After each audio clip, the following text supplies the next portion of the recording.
Perhatian, video ini bisa jadi mengubah pandanganmu tentang hidup dan takdir selamanya. Siap untuk sebuah pencerahan? Halo guys, balik lagi sama gue.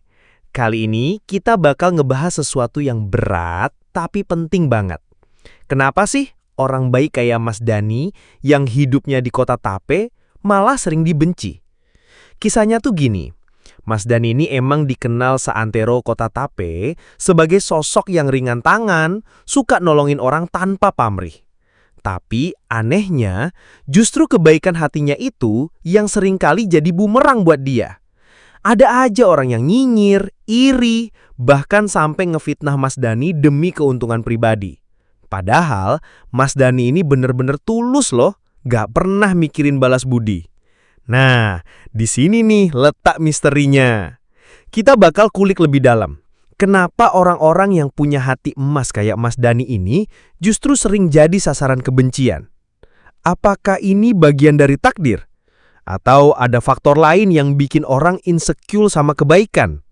Stay tune sampai akhir ya, karena gue bakal bagiin insight penting yang bisa ngerubah cara pandang kalian tentang kebaikan dan takdir.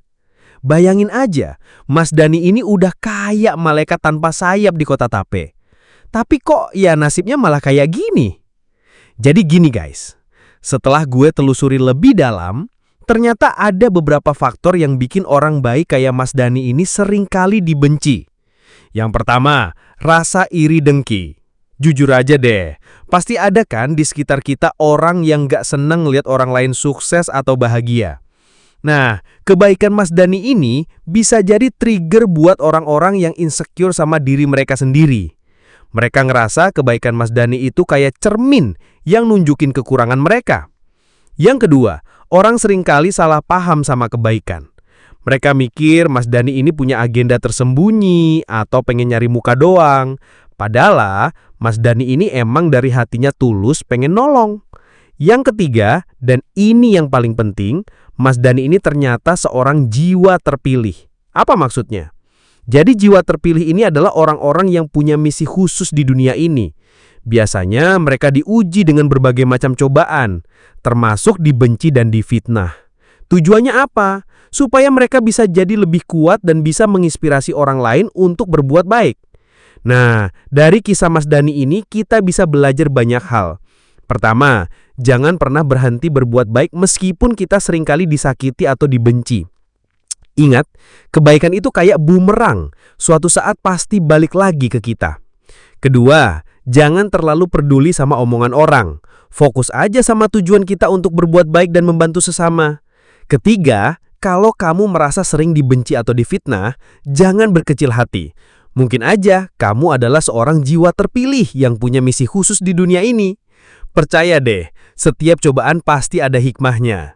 Jadi intinya, jangan biarkan kebencian orang lain menghentikan kita untuk berbuat baik. Teruslah bersinar dan menginspirasi orang lain untuk menjadi lebih baik. Karena dunia ini butuh lebih banyak orang baik kayak Mas Dani.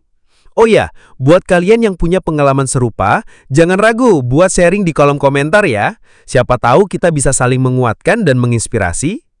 Gimana guys? Video kali ini ngebantu banget kan? Jangan lupa like kalau kalian suka video ini, komen di bawah tentang pengalaman kalian, subscribe buat video-video inspiratif lainnya, dan share ke teman-teman kalian biar makin banyak yang terinspirasi. Sampai jumpa di video selanjutnya. Bye-bye!